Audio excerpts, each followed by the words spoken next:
దేవుడు శోధనను ఆయనే ఇస్తారంట. శోధనలో నుండి తప్పించడానికి దారి ఆయననే తెరుస్తారంట.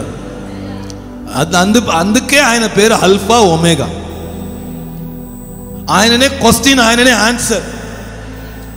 ఆమె చెప్పాలి. దీని మధ్యలో ఉన్నవి అన్ని స్టోరీకి క్లైమాక్స్ లేదు. ఆయననే స్టోరీ రైటర్, ఆయననే క్లైమాక్స్ కీపర్. ఆమె చెప్పాలి. మన మధ్యలో అన్ని క్వశ్చన్ అడగడానికి అవసరం లేదు. అయ్యా, చాలా విషయాలు నా నాలెడ్జ్లో ఉంది, కానీ ఏమి చేయబోతున్నావని నీకే తెలుసు. 5 రొట్టె 2 చేపలు ఆ అబ్బాయి దగ్గర తీసుకున్న తర్వాత, తీయడానికి మునుపు యేసయ్య వర్డ్ చెప్తుంది, ఆయన ఏమి చేయబోతున్నారని ఎరిగి శిష్యుల దగ్గర అడిగారంట, మీ చేతిలో ఏముంది? ఆయన ఏమి చేయబోతున్నారు తెలుసు, కానీ ఏం అడుగుతున్నారు? మీ చేతిలో. వీళ్ళు వెంటనే మన సంఘంలో 2 టైప్ ఆఫ్ పీపుల్స్ ఉన్నారు. ఇన్స్టెంట్గా ఏదైనా ఒకటి చేయాలని కొరకు ఏం చేస్తారు? 2 లక్షల రూపాయలకున్న నీడ్ ఉంటుంది, ఎవరైనా ఒకరు 200 రూపాయలు ఇస్తారు. ఆమె చెప్పాలి. ఇంకా ఒక చేతిలో 400 ఉంటుంది, ఈ 400 ఇచ్చి ఏమవుతుందో అది అట్లనే పెట్టుకుంటారు. ఆమె చెప్పాలి. 12 శిష్యుల్లో ఒక్కడు మాత్రము ఆ 200 తీసుకొచ్చారు. ఆమె చెప్పాలి. ఉన్నది 5 రొట్టె 2 చేప. యేసయ్యకు తెలుసు, తెలిస్తే ఈ స్టోరీ పెడుతున్నారు. వీళ్ళు ఇచ్చినా ఇవ్వలేకపోయినా 5,000 మందిని పోషించడానికి గాలి ద్వారా కానీ, ఆమేన్, పక్షుల ద్వారా, కాకుల ద్వారా కానీ ఆయన పోషించడానికి తెలుసు. కానీ దేవుడు ఏమనుకున్నారంటే, నీ ద్వారా ఆయన మహిమపరచబడాలి. ఎజేకియల్ దేవుడు అంటున్నాడు, ఎజేకియల్ ఈ ఎముకలు బ్రతుకుతుందా? నీకే తెలుసు. నేను ఎందుకు ప్రార్థన చేయాలి? దేవునికి తెలుసు. నేను ఎందుకు ఉపవాసం ఉండాలి? దేవునికి తెలుసు.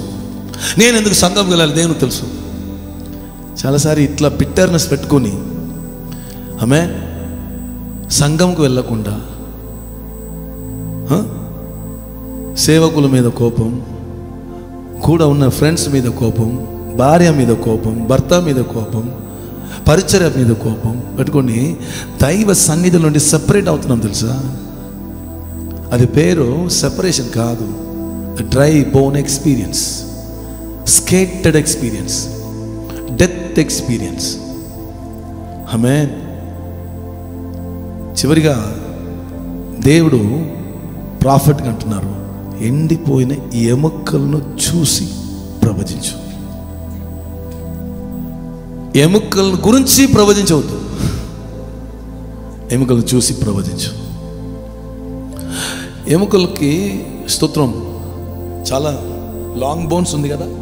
ఎంతమందికి లాంగ్ బోన్స్? లాంగ్ బోన్స్ ఉన్న వాళ్ళు మాత్రం చేతులు చూపించండి, మిగిలిన వాళ్ళు ఎవరి చేతులు ఎత్తవద్దు. లాంగ్ బోన్స్ ఇట్లానే ఉంటుంది, ఇట్లా ఉంటుందా లేకపోతే ఇట్లా ఉంటుందా? ఓకే, లాంగ్ బోన్స్ చాలా ఉందా? ఇక్కడ ఇక్కడ అన్ని వెరీ లిటిల్ బోన్ ఉంది. ఇక్కడ ఉన్న బోన్ అన్ని ఇంచు ఉంటాయి, ఏకంగా 1/2 ఇంచ్ కూడా ఉంటుంది. 1/2 ఇంచ్ కంటే తక్కువనే ఉంటుంది ఇక్కడ ఉన్న బోన్. ఆమె చెప్పాలి. ఇది పేరు చిన్న విషయం, ఇది పేరు పెద్ద విషయం. జరిగితే దేవుడు చేస్తానంటాం, చిన్న విషయం జరిగితే ఉంటాం. పరిశుద్ధాత్మ అంటున్నారు, నీ లైఫ్లో మిస్ అయిపోయిన చిన్న మ్యాటర్ అయినా సరే, నీ లైఫ్లో మిస్ అయిన పెద్ద మ్యాటర్ అయినా సరే, అది మీదే నేను ప్రవచించబోతున్నాను. The secret of God is, స్తోత్రం, మీ డ్రై బోన్ని నీవు చూస్తున్నావంటే, నీ లైఫ్లో, నీ సర్కమ్స్టెన్స్లో, ఫ్యామిలీలో డ్రై బోన్స్ ఉంటుంటే, అక్కడ నీవు నిలబడుచున్నావంటే ఆ సిట్యువేషన్ను మార్చడానికి, ప్రవచించడానికి దేవుడి ద్వారా ఏర్పరిచిన ప్రవక్త జోసెఫ్ గాంధీ కాదు. ఒక చెయ్యి ఎత్తబడింది, 3 నోరు హల్లెలూయా అనింది, మిగిలిన అన్నీ. ఈ కేసు ఎక్కడ పోతుందో, నేను వేరే చర్చికి వెళ్ళిపోతా. ఆమేన్ చెప్పాలి. చెప్పండి, నా పరిస్థితిని మార్చడానికి దేవుడు ద్వారా ఏర్పరచబడిన దేవుని ప్రవక్త నేనే. పక్కన చెప్పండి, నీ పరిస్థితి మార్చడానికి, నీ సిచ్యువేషన్స్ని మార్చడానికి దేవుడు ఏర్పరించిన ప్రవక్త నీవే, నేనే. హల్లెలూయా. ప్రవచించడానికి ఒక నోరు ఉంటుంటే పరిస్థితిని మార్చడానికి దేవుడు ఉన్నారు.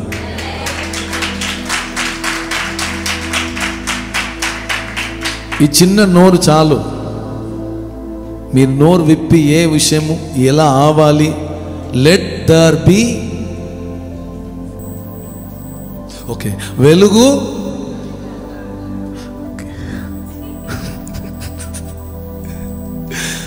నిన్న ఒక చర్చికి నేను వెళ్ళాను. వాళ్ళు యూట్యూబ్ లింక్ పంపించారు. వాళ్ళు ఎట్లా వర్డ్కి రెస్పాండ్ అయ్యారని చెప్పి ఈరోజు ఇంటికి వెళ్ళి అదిని చూసి, ఈరోజు మీరు వర్డ్కి ఎట్లా రెస్పాండ్ అయ్యారని మీరు చూసి తర్వాత ప్రతి ఒక్కరూ నాకు ఈరోజు రిప్లై ఇవ్వాలి. లేకపోతే పర్సనల్గా మీ అందరికి నేను కాల్ చేసి అడుగుతా, మీరు చర్చిలో నన్ను ఎట్లా అవమానించారు మీరు, నేను క్వశ్చన్ అడుగుతా. ఆమెన్ చెప్పాలి, గట్టిగా హల్లెలూయా చెప్పాలి. ఎందుకు తెలుసా? నన్ను ఇన్సల్ట్ చేసినందుకే. హల్లెలూయా. వెంటనే చెప్పవచ్చు, అక్కడ చెప్పినట్టు వాక్యం చెప్పి ఉంటుంటే మేము కూడా అట్లానే చేసి ఉంటాం చెప్పి. దేవునికి స్తోత్రం. పరిస్థితి మారాలి అంటే నీవు ప్రవచించాలి. Amen. Right marriage, right life partner రావాలంటే స్తోత్రం చెప్పాలి. ఈ హైట్లో, ఈ వెయిట్లో, ఇన్ని డిజిట్లో, ఈ కలర్లో, ఇట్లా ఉన్న హెయిర్ స్టైల్లో, ఇట్లా మాట్లాడుచున్నట్టు నాకు వచ్చును. అప్పుడు దేవుడు ఏం చేశారంటే అదే హెయిర్, అదే స్కిన్ టోన్, అదే హైట్, అదే వెయిట్, అదే డిజిట్ అన్నీ చేసి మీకు ఏం చేస్తారంటే ఒక హాయ్ చెప్పిస్తారు. హల్లెలూయా చెప్పాలి. ఆదాము మ్యారేజ్ బ్యూరోలో అప్లై చేయలేదు. ఆదాము walk with God, speak with God. ఆదాముకున్న హవ్వాని స్తోత్రం ఆదాముకు తెలియకుండానే దేవుడు దోచుకున్నారు. Glory to Jesus. ఆమేన్. అండర్స్టాండ్ అవుతుందా లేదా? ప్రవచించడానికి మీకు నోరు ఉంటంటే, ఆదాము చూస్తున్నారు, దేవుడు ఆదాం ముందు చూపిస్తున్నారు. అన్ని పక్షులు జత జతగా ఉంది. అన్ని స్తోత్రం ఏంటి, బఫల్లో కూడా ఎట్లా ఉంది? బఫల్లో కూడా ఒక హస్బెండ్ వైఫ్ ఉంది, నాకు లేదు. అన్ని చూసారా? ఈ పిట్టలు కూడా ఉందయ్యా, నాకేంటి? ఆమేన్ చెప్పాలి. తర్వాత మీకు ఆ జెనసిస్ చాప్టర్ 2 ఆ కాంటెక్స్ట్ అర్థం చేసుకోండి. దేవుడు ఆదాము ముందు అన్నిటిని పంపిస్తూ ఉన్నారు. ఏంటి? జింక, కోతి కూడా భార్యాబద్ధం ఉంది. కోతి కూడా ఏముంది? కానీ ఆదాం లోపల ఫస్ట్ ఒక ఆశ రప్పిస్తుంది. అయ్యో అందరికి ఉంది, నాకు ఆశ వచ్చిన తర్వాత దేవుడు ఏమన్నారు తెలుసా? ఆదాం అన్నిటికీ నీవు పేరు పెట్టు అన్నారు. అన్నిటికీ ఆదాం అన్నిటికీ పేరు పెట్టారు. కానీ ఆదాం లైఫ్లో మాత్రం ఏం లేదు, పేరు. హల్లెలూయా చెప్పాలి. నీవన్నిటికి పేరు పెడితే నీకు ఏదైతే పేరు రావాలో అన్పేర్గా ఉన్న అన్నిటి పేరు అవుతుంది. హల్లెలూయా. చెప్పులు కొడితే ఇట్లానే కొడతారా? సిగ్గు లేదా మీకు అని అనిపిస్తుంది.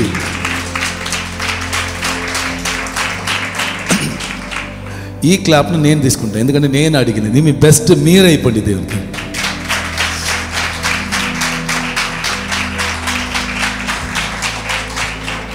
హల్లెలూయా.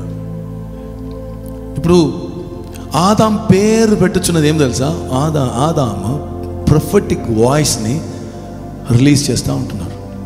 ప్రొఫెటిక్ వాయిస్ రిలీజ్ అవుతున్న కొలది సిట్యువేషన్స్ అన్నీ క్రియేట్ అవుతున్నది. హల్లెలూయా చెప్పాలి. బైబిల్ అట్లా రాయబడలే, కానీ కోతికి కూడా పిల్లలు ఉంది. నాకు ఒక పేరు ఉంటే ఎట్లా ఉంటుంది, యేసు నామం నాకు వచ్చిన కాక అన్నారు. దేవుడు ఏం చేశారు, నిద్ర పెట్టేశారు. ఆపరేషన్ స్టార్ట్ చేశారు. ఎముకను తీకేశారు. హవ్వను సృష్టించారు. ముందు నిలిపించినప్పుడు ఇక్కడ మనం ఏది గురించి మాట్లాడదాం తెలుసా? ఎండిపోయిన ఎముకలు. బైబిల్లో ఫస్ట్ బోన్ మన నానమ్మనే. సాటి అయిన సహాయం. అందరు చెప్పండి, ఎటువంటి సహాయం అంట? మనకు భార్య మాత్రం సాటి అయిన సహాయం లేదు. భార్య సాటి అయిన సహాయంగా ఉండాలంటే సాటి అయిన సహాయం ఉండాలి. అవునా కాదా? సాటి అయిన సహాయం రావాలంటే సాటి అయిన సహాయం ఉండాలి. ఏంటి? ఎడ్యుకేషన్ లేదంటే సహాయం వస్తుంది అయ్యా? ఎవరైనా జాబ్ ఇస్తారా? సాటి అయిన సహాయంలా కావాలంటే సాటి అయిన సహాయం బుద్ధి ఉండాలి, బుర్ర ఉండాలి, నాలెడ్జ్ ఉండాలి, ఎడ్యుకేషన్ ఉండాలి. సాటి అయిన సహాయం ఇక్కడ ఉండాలంటే సాటి అయిన సహాయం ఉండాలి. ఆరోగ్యం ఉండాలి. అయ్యో నేను ఏమి చెప్తున్నాను నాకు అర్థం కాదు. ఆరోగ్యం ఉండాలా? సాటి అయిన సహాయం మనకు ఉండాలంటే స్తోత్రం ఎప్పుడు ఇట్లానే ఉండాలి. ఇట్లా కొంచెం అల్లం తీసుకొని ఇట్లా ఉన్నారనుకోండి, పోండి వెళ్ళిపోతుంది. Yes sir no. ఇది అన్ని సహాయం కొరకు దేవుడు మనకు చుట్టూ ఏర్పరిచారు. అంటే మన చుట్టూ ఉన్న అన్ని మనకేంటి? హెల్పరే. ఆ హెల్ప్ మన లైఫ్లో నిలబడాలంటే మనం ఏం చేయాలి? ప్రవచించాలి. Do not send your prayer request to ministries. పంపవద్దు అని చెప్పలే. పంపడం కంటే బెస్ట్ షార్ట్ కట్ ఏం తెలుసా? Prophesy about that situation. మీ లిమిటేషన్లో ని బ్రేక్ చేసి ఒక వర్డ్ రిలీజ్ చేయండి. మీ యొక్క బౌండరీ దాటి ఒక వర్డ్ రిలీజ్ చేయండి. మీ ఎబిలిటీ దాటి ఒక వర్డ్ రిలీజ్ చేయండి. కలుగునుగాక, కలుగునుగాక, కలుగునుగాక, కలుగునుగాక. మీరు ఎంత మటుకు వర్డ్ రిలీజ్ చేస్తూ ఉంటున్నారో బైబిల్ చెప్తుంది, దేవుడు వాక్యమును పంపించి స్వస్థపరిచే దేవుడు.